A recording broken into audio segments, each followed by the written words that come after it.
got a bite.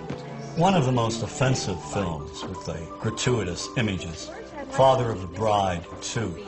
It features Steve Martin selling his house to a Mr. Habib. Justin, we like house very much. When you can move out. Excuse me? The Habibs would like to buy the house, George. It's exactly what they've been looking for. It's when you can move. We need house a week from Wednesday. And my wife wants flower dishes in kitchen. You sell, we pay top dollar. When Habib's submissive wife tries to speak, he shouts gibberish at her.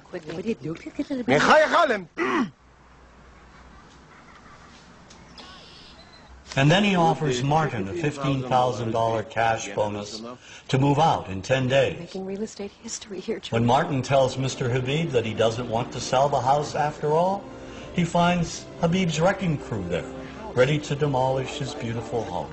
And in a scene that calls to mind one of the most degrading stereotypes of the Jewish people, Mr. Habib demands an extra $100,000 to sell the house that he has owned for just a day back to Martin. You want me to take out a loan on something I owned free and clear just 24 hours ago? Well, that is up to you, George. Your path, your fence, your memories.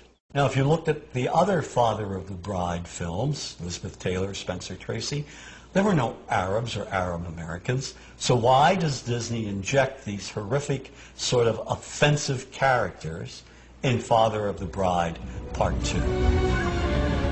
It's the same reason that in Gladiator, the slave traders who kidnapped Russell Crowe and bring him back to Rome are Arabs.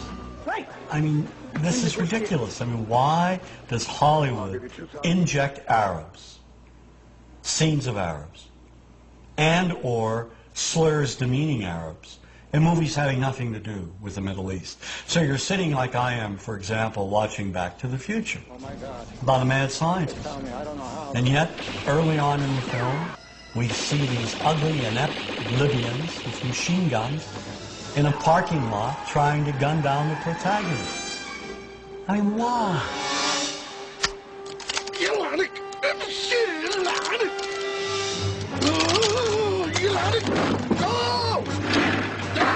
This movie wasn't about the future. It was the same old stereotyping from the past. And the same goes for Hollywood's view of Arab women.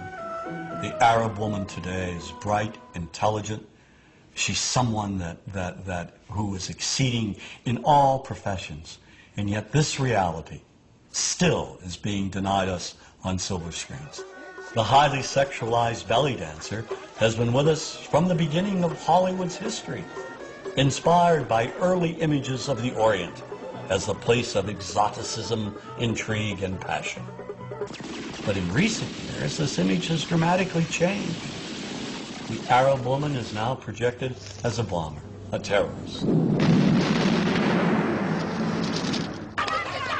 Added to this image is what I call bundles in black.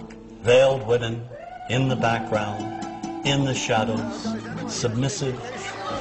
It seems the more Arab women advance, the more Hollywood keeps them locked in the past.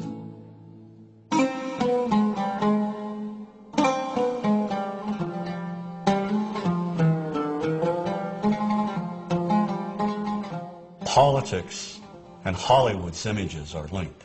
They reinforce one another. Policy enforces mythical images help enforce policy. Jack Valente, president of the Motion Picture Association of America, has said, quote, "Washington and Hollywood spring from the same DNA," end quote. The Arab image began to change immediately after World War II. There were three things that impacted the change. The Palestinian-Israeli conflict, in which the United States has unequivocally supported Israel. The Arab oil embargo in the 70s, which angered Americans when gas prices went through the ceiling. And the Iranian Revolution, which increased Arab-American tensions when Iranian students took American diplomats hostage for more than a year. These three pivotal events brought the Middle East into the living rooms of Americans, and together helped shape the way movies stereotyped Arabs and the Arab world. One of the primary changes, the image of the sheikh. In movies such as Rollover, he's out to take over the world with his money, or he's up to no good trying to buy chunks of America. Mrs. Winters, I think I should tell you there are those in the family who do not think we should be making this offer at all. I assume if you could have found venture capital of this sort for a company like Winterchem in America, you would not be coming all the way to Arabia looking for it. You see the oily sheik in Spielberg's Indiana Jones and The Last Crusade. You see the money-grubbing sheik who's out to commit all kinds of terrorism and launch a missile in earnest in the army. Gentlemen, behold my special club, the Pluton missile. With it, I will bring the infidels to their knees and be leader in the Arab world. One of the myths in the 70s was that the Arabs are coming over, buying up chunks of America. And of course, this was reflected in the cinema. The Arabs have taken billions of dollars out of this country, and now they must put it back. One of my favorite movies of all time, racist though it may be, is Network, about commercial television. Ladies and gentlemen, let's hear it. How do you feel? We're mad now, and we're not going to take this anymore. Network features a TV anchor rising to superstardom. How? He unleashes wild rants against the system on the air.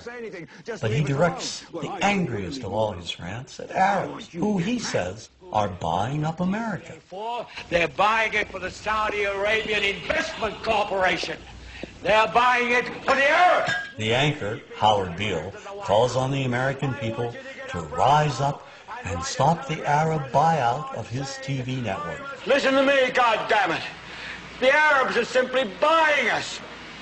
There's only one thing that can stop them. You. The rage of Americans in response became one of the most famous scenes in movie history. I want you to get up out of your chairs. I want you to get up right now and write a telegram to President Ford saying, I'm as mad as hell and I'm not going to take this anymore.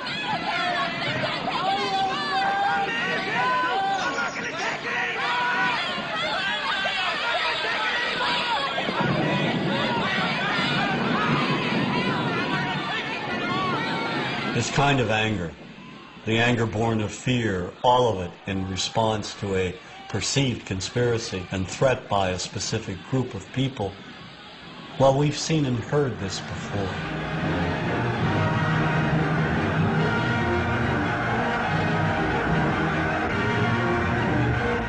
If we look at the anti-Semitic propaganda of the Nazis, at its core is an identical type of economic threat. This economic myth even made its way into children's books. Sadly, the popular image of Jews in Nazi propaganda resembles the popular image of Arabs in some of our most beloved Hollywood movies. The only difference being that the Arab usually wears a robe and headdress.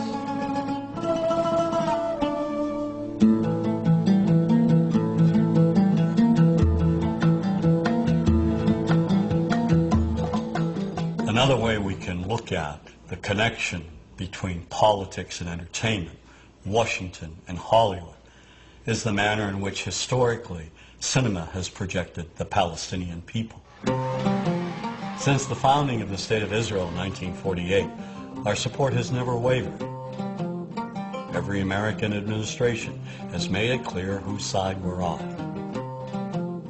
In contrast, Washington's policymakers have failed to support the millions of Palestinians who have been made refugees and who have lived lives of poverty and squalor as a result.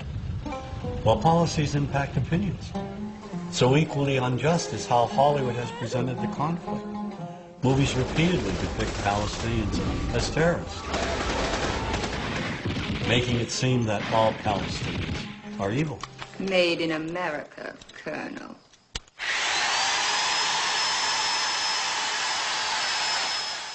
Now that image has been perpetuated by Hollywood films, beginning with the film Exodus. It dealt with the very early conflict. Here, Palestinians are either invisible or they're linked with Nazis, perpetrators of horrific acts. The 1966 movie Cast a Giant Shadow is another early film presenting Israelis as innocent victims of Palestinian violence. Kirk Douglas is an American military specialist, and he goes to assist the Israelis. Some of the dialogue in this film reads like it came straight from the public relations department of the Israeli government. Here's a country surrounded by 5